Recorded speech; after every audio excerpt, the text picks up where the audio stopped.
So hey guys, welcome back to the video and I hope कि तुम लोग बहुत ही ज़्यादा अच्छे और मज़े में होगे। वीडियो में आगे बढ़ने से पहले कहना चाहूँगी कि अगर तुमने सीरीज़ का पहला पार्ट अभी तक नहीं देखा है तो पहले जाओ और जाके उसे देख लो, वरना यहाँ तुम्हें कुछ समझ नहीं आने वाला। और अगर तुमने देख लिया है तो बिना किसी देर के आज की इस वीडियो को शुरू करते हैं। सो होमीज, जैसा कि हमने लास्ट पार्ट में देखा था, जहाँ पर जो युनफी है वो रीइंकार्नेट हो जाता है। उसे यहाँ पर अपने सारे लोगों से बदला भी लेना था, लेकिन अपने स्टाइल में। इसी दौरान उसे अपने फादर को ब्रेक थ्रू भी कराना था, लेकिन उसके लिए उसे उस पिल को भी बनाना था, जिसके लिए उसे काफी सारे रेयर इंग्रेडिएंट्स की जरूरत पड़ती है। और इसकी ये तलाश उसकी मुलाकात श्याओ जू से कराती है, जहाँ पर वो उसकी जो इंटरनल डैमेजेस है उसे ठीक करने का रेमेडी भी बताता है। साथ ही वो उसे रीड भी करता है। पर उसके इस एल्केमी स्किल्स को देखते साथ ही जो श्याओ जू है वो उसे बिजनेस पार्टनर बना लेती है, जिसके अकॉर्डिंग हर महीने जो भी इनकम ये लोग करेंगे उसके बनाए गए फॉर्मूला से उसका 50% युनफी को जाएगा और एडवांस भी वो उसे दे देती है। साथ ही एक क्रिस्टल वाली रिंग भी उसे देती है। वहीं दूसरी तरफ हम लेडी यू को देखते हैं, जो कि यहाँ पर उस कंपटीशन के लिए कुछ बना रही थी, लेकिन पीछे से कोई आकर उसे किडनैप कर लेता है।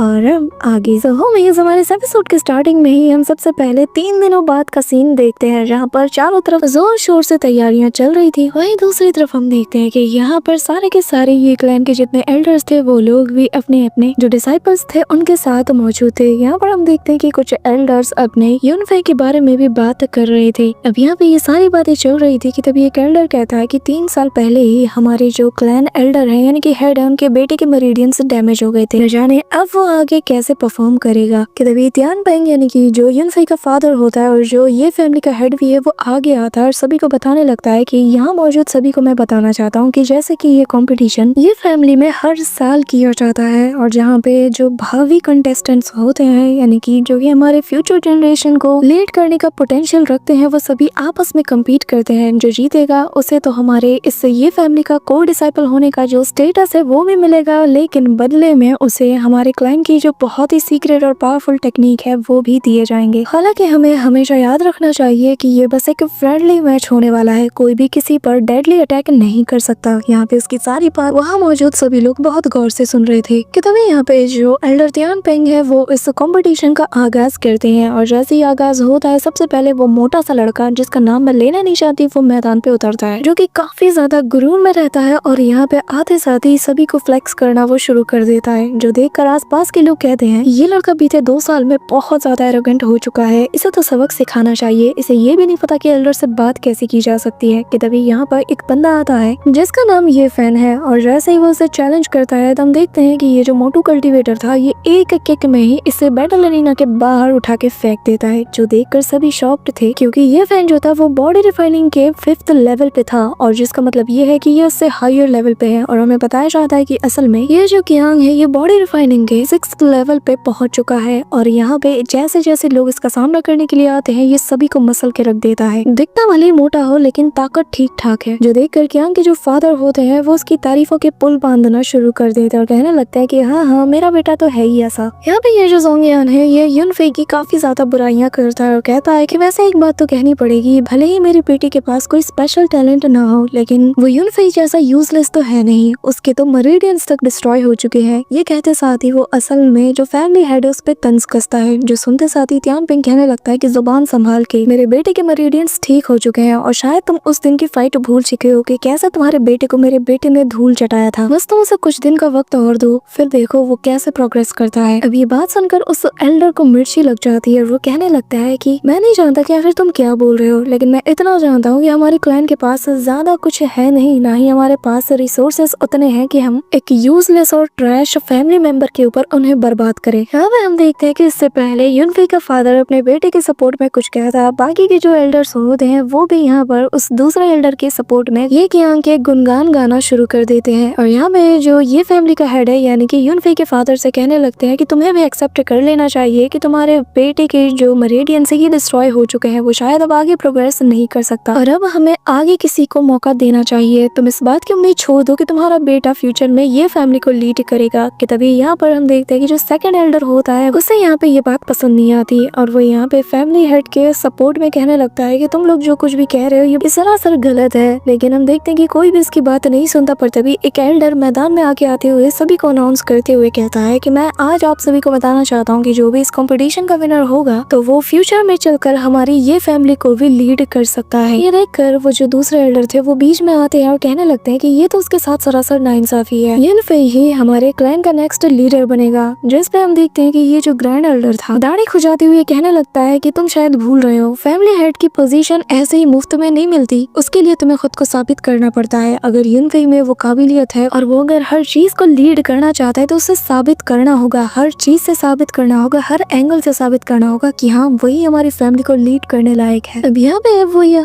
साथ ही हम देखते हैं कि वो यहाँ पे रूल्स का हवाला देता है और कहता है कि एंसेस्टर के रूल के खिलाफ तो कोई नहीं जा सकता। वहीं दूसरी तरफ वो जो दूसरा एल्डर था यानी कि ये कियांग का फादर, वो यहाँ पे जो त्यान पेंग है उससे कहने लगता है कि तुम तो हमारे खिलाफ भी नहीं जा सकते क्योंकि भले ही फैमिली के हेड हो लेकिन यहाँ पे फैसला बाकी के जो एल्डर्स है उन सभी की सहमति से होता है। बेचारा जो युनफेई का फादर है वो चुप हो जाता है क्योंकि इस वक्त उसके सारे हाथ बंधे हुए हैं कि तभी सीन शिफ्ट होता है और हम ये फैमिली का जो एल्केमी रूम है उसके अंदर युनफेई को देखते हैं जिसने कि यहाँ पर 2 पिल्स को रिफाइन किए थे जो कि प्रोफाउंड एसेंस वाली हैं। बेसिकली यहाँ पर वो पूरी तैयारी कर रहा था और वो मन में कहने लगता है कि अगर मुझे आज की कंपटीशन को जीतना होगा तो सारे के सारे कॉम्पिटिटर्स को मुझे अकेले अपने दम पे हराना होगा, भले ही बाकी के जो कॉम्पिटिटर्स हैं उनके पीछे किसी न किसी का हाथ है। और रही बात ये कियांग की तो उसके पीछे उसके फादर का हाथ है जिसने की रातों रात उसकी कल्टीवेशन को इंक्रीज किया है, लेकिन हमारे बीच का जो कल्टीवेशन गैप है मुझे इसे भी जल्द से जल्द पूरा करना होगा। कि तभी हमें उसके सी ऑफ कॉन्शियसनेस का सीन दिखाया जाता है जहाँ पे युनफेई खुद से कहने लगता है कि अगर मुझे इस कंपटीशन को बिल्कुल सिंगल हैंडेडली जीतना है तो मुझे अपनी ट्रम्प कार्ड का यूज करना ही होगा और वो है मेरी हेवनली एम्परर की पावर्स। और मेरे पास एक ऐसी टेक्निक है जो शायद इस बैटल में काम आ सकती है और वो है कि मैं अपनी सोल पावर को एज अ वेपन की तरह यूज करूँ। हालांकि इस काम में बहुत ज्यादा खतरा है और मेरी जो करंट बॉडी की कल्टीवेशन लेवल है उसके हिसाब से ये जो मेथड है ये बहुत ज्यादा रिस्की है, लेकिन मुझे ये रिस्क तो उठाना ही होगा। युनफेई यहाँ पर उसे प्रैक्टिस भी करने लगता है, साथ ही वो काफी ज्यादा कॉन्फिडेंस था और वो कहता है कि मैं इसके जरिए से किसी भी ह्यूमन पर भी अटैक कर सकता हूँ, यानी कि इसके सोल के ऊपर। और इस टेक्निक को कहा जाता है सोल डिवोरिंग नीडल्स। यहाँ पे हम देखते हैं कि 9 बिजार सन्स की पावर्स को वो यहाँ पे अब्सॉर्ब करना शुरू कर देता है और वो इसमें काफी ज्यादा खो चुका था, वो पूरी तरीके से फोकस था। कि तभी यहाँ पे एक उसकी सर्वेंट आती है जो कि हाफते उसके सामने जा गिरती है और कहती है कि यंग मास्टर मेरे पास एक बहुत बुरी खबर है, सुनने में आया है कि हमारी जो लेडी यू है उसे किसी ने रातों रात अगवा कर लिया है और अब वो कहीं पे भी नहीं मिल रही। ये सुनते साथ ही युनफेई भी काफी ज्यादा शॉक्ड हो जाता है कि तभी सीन शिफ्ट होता है और हम ये कियांग को देखते हैं जहाँ पर अभी भी इसकी बैटल चल रही थी और ये अपने अपोनेंट को काफी बुरी तरीके से पीट रहा था। यहाँ तक कि बेचारे जब हार मान लेते हैं तब भी वो इन्हें नहीं छोड़ रहा था और लिटा लिटा के मार रहा था। यहाँ पर हम देखते हैं कि उसे इतनी बेरहमी से मारता हुआ देखकर तभी यहाँ पे एक जो डिसाइपल था जिसका नाम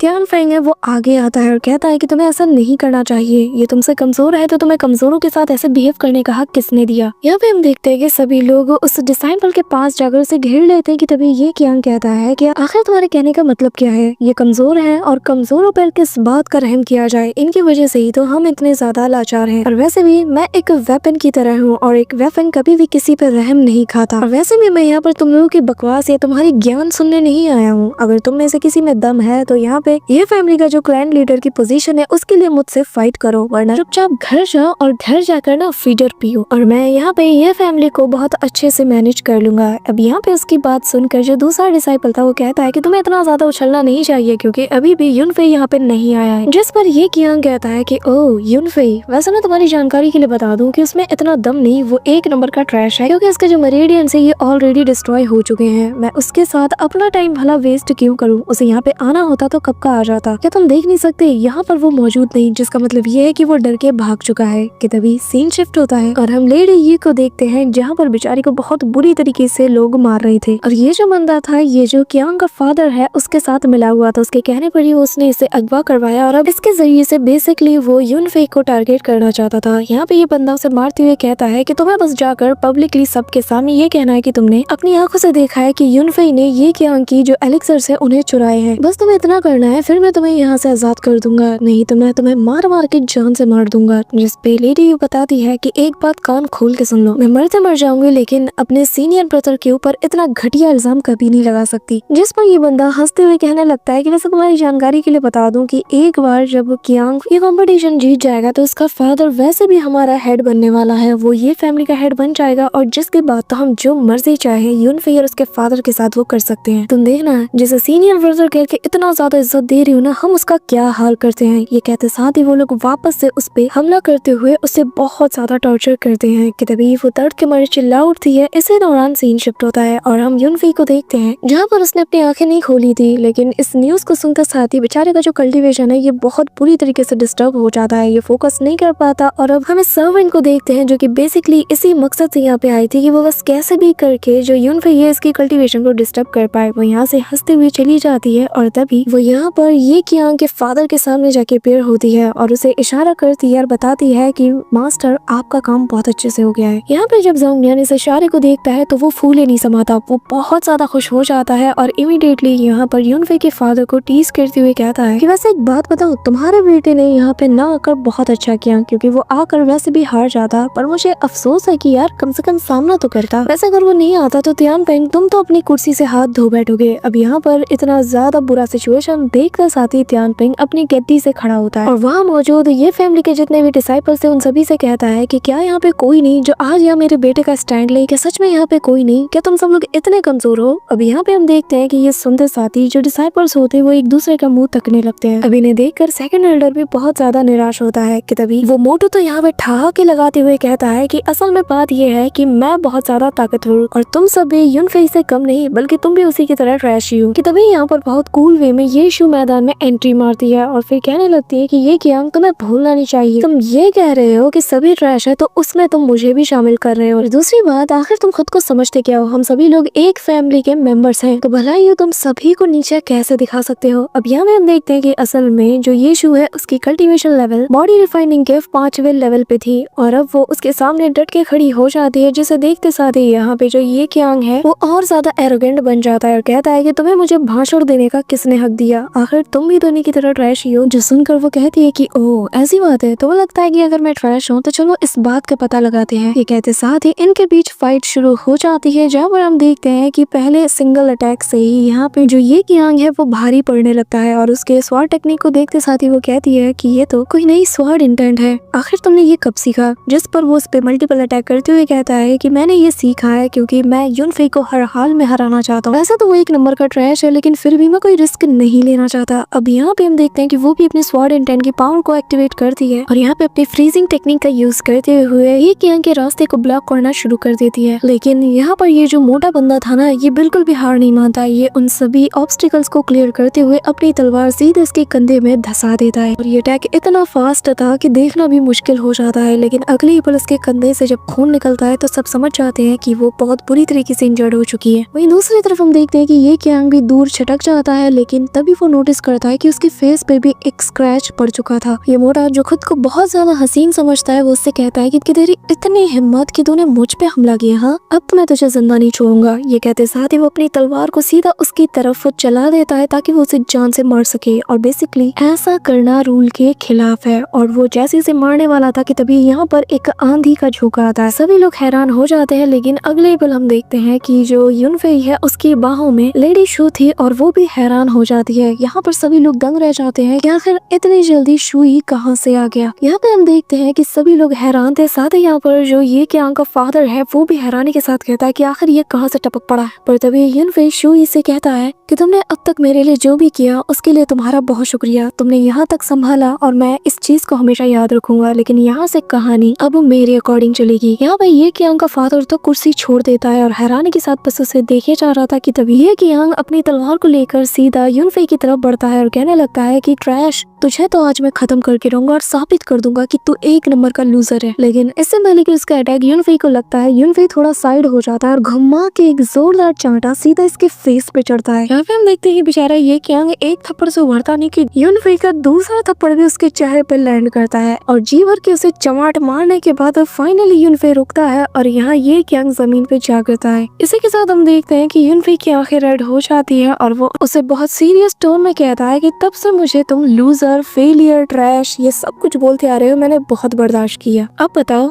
इतने थप्पड़ खाने के बाद तुम्हें क्या लगता है यहाँ पर फेलियर, ट्रैश कौन है? यहाँ पे हम देखते हैं कि ये कियांग जो कि डर के मारे कांप रहा होता है वो उससे कहने लगता है कि तुम रूल को तोड़ रहे हो, तो मुझे जान से मारना चाहते हो, देखो तुम मेरे पास मत आना, मुझसे दूर रहो। ये कहते साथ ही ये कियांग यहाँ पे अनकॉन्शियस होके गिर जाता है, जो देखकर सभी का मुंह खुला का खुला था और उसका फादर इमीडिएटली यहाँ यूनफी से कहने लगता है कि आखिर तुम्हारी कल्टीवेशन कैसे रिकवर हो सकती है, अगर जहाँ तक मुझे पता है तुम्हारी कल्टीवेशन तो डिस्ट्रॉय हो गई थी। यहाँ पे ये सुनते साथ ही यूनफे अपने पावर्स को भी एक्टिवेट करता है और फिर बहुत कैजुअल वे में से कहता है कि हाँ, तुम्हारी मेहरबानी से मेरी कल्टीवेशन डिस्टर्ब होते होते बच गई। इतने क्रूशियल मोमेंट में तुमने मुझे डिस्टर्ब किया ताकि मैं इस पे ध्यान न दे पाऊं, मेरे मरेडियंस भी डिस्ट्रॉय हो जाए। तुमने पूरी कोशिश की, पर अफसोस की बात है कि तुम्हारा पाला मुझसे यानी कि यूनफे से पड़ा है। ये कहते साथ ही वो अपने रियलम लेवल को भी उन सभी के सामने रिवील करता है जो कि था बॉडी रिफाइनिंग के 3rd लेवल पर। लेकिन कहानी यही खत्म नहीं होती, जैसे जैसे ये एक कदम बढ़ाता है उसका लेवल इंक्रीज होता चला जाता है और वो यहाँ पे ये कियांग के फादर से कहता है कि मानना पड़ेगा तुम्हारे जैसा घटिया इंसान ही ऐसे काम कर सकता है, लेकिन मैं भी यूनफे हूँ, मैं हर चीज के लिए प्रिपेयर था। और अब हम देखते हैं कि उसका रियलम बढ़ते बढ़ते सीधा बॉडी रिफाइनिंग के 6th स्टेज पे पहुंच जाता है। वहीं दूसरी तरफ सारे एल्डर्स और बाकी सब देख के हैरान थे कि इतनी जल्दी किसी का रियलम कैसे बढ़ सकता है। यूनफे अब सभी को चैलेंज करते हुए कहता है कि जिसमें भी दम है आए मुझसे फाइट करे, और किसी में अगर दम है कि वो ये फैमिली का हेड बनने की ख्वाहिश रखता है तो मैं उसे भी मौका देना चाहता हूँ। यहाँ पे हम देखते हैं कि इसकी इतनी बड़ी बड़ी बातें सुनकर ये क्या के फादर को गुस्सा आता है और वो जैसे ही यूनफे पे हमला करने को देखता है कि तभी यूनफे का फादर यानी कि ये तियानपिंग उसे एक बहुत कोल्ड लुक देता है और इशारों में ही कहता है कि बेहतर यही होगा कि चुपचाप यहाँ पे बैठ जाओ। जिसके बाद वो अपने टोन को सेट करते हुए कहता है कि एल्डर्स, मैं आप सभी से एक बात कहना चाहता हूँ। पहले भी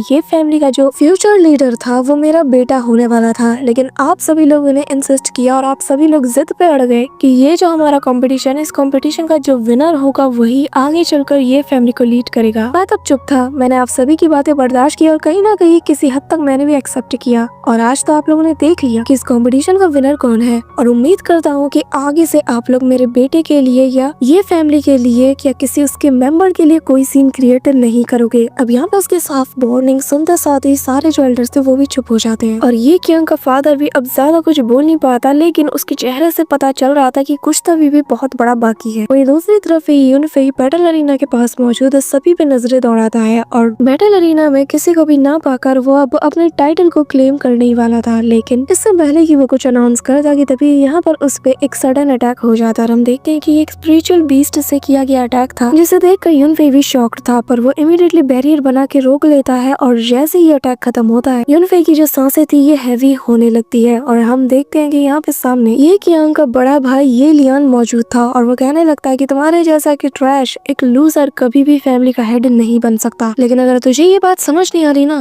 तो मैं यहाँ पे तुझे समझाने आया हूँ। यहाँ पे ये लियान को देखते साथ ही जो यूनफे का फादर है वो यहाँ पे यूनफे के लिए थोड़ा चिंतित हो जाता है, क्योंकि ये लियान का रियलम बॉडी रिफाइनिंग के 8वें लेवल पे है, यानी कि अपने यूनफे से 2 लेवल ज्यादा। वहीं दूसरी तरफ ये तियानपिंग ये लियान के फादर की तरफ देखता है और कहता है कि अच्छा, तुम्हारा शुरू से मास्टर प्लान यही था। यहाँ पे हम ये लियान को देखते हैं जो कि यूनफे से कहने लगता है कि तू ही है ना वो जिसने कि मेरे छोटे भाई को परेशान किया, आखिर तेरी हिम्मत कैसी है उस पे हाथ उठाने की, रुक आज मैं तुझे सबक सिखाता हूँ। यहाँ पर हम देखते हैं कि जुबानी बहस के बाद दोनों एक दूसरे पर हमला करते हैं, जहाँ पे किसी एंगल से नहीं लग रहा था कि यूनफे ये लियान को टक्कर दे पा रहा हो और ये लियान लगातार यूनफे पे भारी पड़ता जा रहा था। वहीं दूसरी तरफ ये लियान के फेस पे एक स्माइल होती है और तभी वो अपने पावर को इंक्रीज करता है और अपने ट्रू रियलम को सभी के सामने रिवील करता है और ये था बॉडी रिफाइनिंग का 9वां स्टेज, यानी कि यूनफे से 3 स्टेज ज्यादा। अब यहाँ पे सभी लोग समझ जाते हैं कि यूनफे के पास जीतने का कोई चांस नहीं। उसका फादर भी अब समझ जाता है कि मेरा बेटा यहीं तक जा सकता था, पर तभी जो लियान है वो उस पर एक बहुत ही पावरफुल अटैक करता है और कहता है कि इससे तेरा काम हमेशा हमेशा के लिए खत्म हो जाएगा। इसी के साथ हम देखते हैं कि यहाँ पर तेज बिजली गिरना शुरू हो जाती है, जो देखकर सभी हैरान थे और यहाँ पर उसके जो थंडरस लाइन थे वो यहाँ पे यूनफे पे गिरते हैं। चारों तरफ अंधेरा छा जाता है और यहाँ पे धुएं के अंदर किसी को भी कुछ दिखाई नहीं दे रहा था, लेकिन सभी लोग सर्टेन थे कि इतना पावरफुल अटैक जब होता है तो इसके आगे किसी का भी बच पाना बहुत मुश्किल है। अब यहाँ पे हम लियान को देखते हैं जो कि कहने लगता है कि मेरा ये अटैक इतना पावरफुल है कि इससे आज तक कोई नहीं बच पाया है और अब बस तुम्हारी सांसें कुछ ही दिनों की मेहमान है, जिसके बाद तुम इस दुनिया से चले जाओगे और हमारी ये फैमिली तुमसे पूरी तरीके से आजाद हो जाएगी। अब यहाँ पर ये अटैक हुआ ही था कि वहीं दूसरी तरफ लियान का जो फादर है वो भी अब यहाँ पर ये तियानपिंग पे ऊपर अटैक कर देता है, जिससे तियानपिंग भी काफी ज्यादा शॉक्ड था और वो बुरी तरीके से इंजर्ड हो जाता है। और अब यहाँ पर तियानपिंग से वो कहता है कि तुम्हारा बेटा तो चलो दुनिया से चला गया, अब तुम्हारी बारी। तुम पिछले 7 सालों से फैमिली के हेड हो, लेकिन तुम्हारी कल्टीवेशन तो अर्थ रियलम के मिडिल स्टेज से आगे बढ़ ही नहीं रही और इतने सालों में तुमने हमारी फैमिली के लिए कुछ खास किया नहीं है। तुम जैसे ट्रैश के लिए हमारी फैमिली में कोई जगह नहीं। जैसे तुम हो वैसे ही तुम्हारा बेटा है, दोनों ही एक नंबर के लूजर। मैं फिर भी तुम्हें इज्जत दे रहा हूँ और कह रहा हूँ कि चुपचाप ये जो फैमिली हेड की पोजीशन है ये मेरे हवाले कर दो, तुम्हारे जैसे को ये सूट नहीं करता। यहाँ पे ये सुनते साथ ही सेकंड एल्डर तियान पेंग का साथ देता है और कहता है कि आखिर तुम्हारी हिम्मत कैसे हुई फैमिली एल्डर के साथ ऐसी बदतमीजी से बात करने की, और तुम्हें क्या लगता है कि तुम ऐसे डरा धमका के ये फैमिली का हेड बन सकते हो। यहाँ पर ये बात खत्म ही हुई थी कि तभी यहाँ पे ग्रैंड एल्डर जो होता है वो बीच में एंट्री मारता है, लेकिन वो यहाँ पे तियान पेंग के हक में नहीं बोलता। वो कहता है कि यहाँ पे हमें थोड़ा दिमाग से काम लेना होगा। ज़ोंगलिन और उसका बेटा दोनों ही काफी ज्यादा ताकतवर है। अभी अभी तुम लोगों ने उसके बेटे के पावर का नमूना देख ही लिया है। अब यहाँ पे ग्रैंड एल्डर की बात सुनते साथ ही जो ज़ोंगलिन है ये सामने आता है और काफी ज्यादा खुश होता है और कहने लगता है कि यहाँ मौजूद सारे डिसाइपल्स अभी के अभी मेरे सामने झुक जाओ, क्योंकि आज से मैं ये फैमिली का हेड बनने वाला हूँ और ये फैमिली अब पूरी तरीके से मेरी हो चुकी है। यहाँ पे उसकी ये सारी बातें सुनकर हम यूनफेई को देखते हैं जो कि तालियां बजाते हुए कहता है कि वाह, तुमने यहाँ पर इस ड्रामे के लिए जो स्क्रिप्ट लिखा है ना इसके लिए तुम्हें ऑस्कर मिलना चाहिए। यहाँ पे यूनफेई को सही सलामत देखकर सभी लोग शॉक्ड हो जाते हैं और वो डिसाइपल जो कि अब तक उसे मरा हुआ समझ रहे थे वो भी हैरान था, लेकिन सबसे ज्यादा हैरान था लियान। यूनफेई बताता है कि मैंने तो बस एक्टिंग किया ताकि सभी को इसका असली चेहरा नजर आए, सभी को पता चले कि ये फैमिली को हथियाने के लिए कितना ज्यादा लालची है। इसी दौरान लियान कहता है कि तो अगर मेरे एक अटैक से बच गया ना तो भी मैं तुझे जिंदा नहीं छोड़ने वाला। जिसके बाद हम देखते हैं कि लियान उस पे मल्टीपल स्वॉर्ड से अटैक करता है, लेकिन यूनफेई भी बहुत इजीली हर एक अटैक से डॉज कर जाता है और एंड में इतने सारे अटैक करने के बाद लियान काफी ज्यादा थक चुका था। पर तभी यूनफेई कहता है कि ठीक है अब हमला करने की बारी है मेरी। ये कहते साथ ही वो यहाँ पे उसकी स्वॉर्ड का ऑर्डर देता है और हम देखते हैं कि उसकी स्वॉर्ड उड़ के सीधा यूनफेई के पास आ जाती है जैसे कि वो उसके कमांड को फॉलो कर रही हो। जिसके बाद वो उसके क्लोन्स बनाता है और मल्टीपल स्लैश अटैक सीधा यहाँ पे लियान की तरफ कर देता है। उसकी बॉडी बहुत बुरी तरीके से इंजर्ड हो चुकी थी, पर तभी एंड में एक स्वॉर्ड सीधा उसके फोरहेड के पास आके रुक जाती है, जो देखकर सभी लोग शॉक्ड हो जाते हैं। वहीं दूसरी तरफ यूनफेई उसकी तरफ पीट करता है और फिर सभी को दिखा देता है कि असल में यहाँ का विनर कौन है। यहाँ पे तियान पेंग यूनफेई की इस ट्रू स्वॉर्ड इंटेंट टेक्निक को मास्टर करने पर बहुत ज्यादा प्राउड फील करता है और कहता है कि मैं इस 3 दिन में मेरे बेटे ने इस टेक्निक को माहिर कर लिया। इसी के साथ हम देखते हैं कि जो लियान है ये अब पीठ पीछे यूनफेई पे हमला करता है और अपना छोटा सा डैगर इसकी तरफ थ्रो करता है, लेकिन यहाँ पे हम देखते हैं कि वही सोल डिवोरिंग नीडल जिसे कि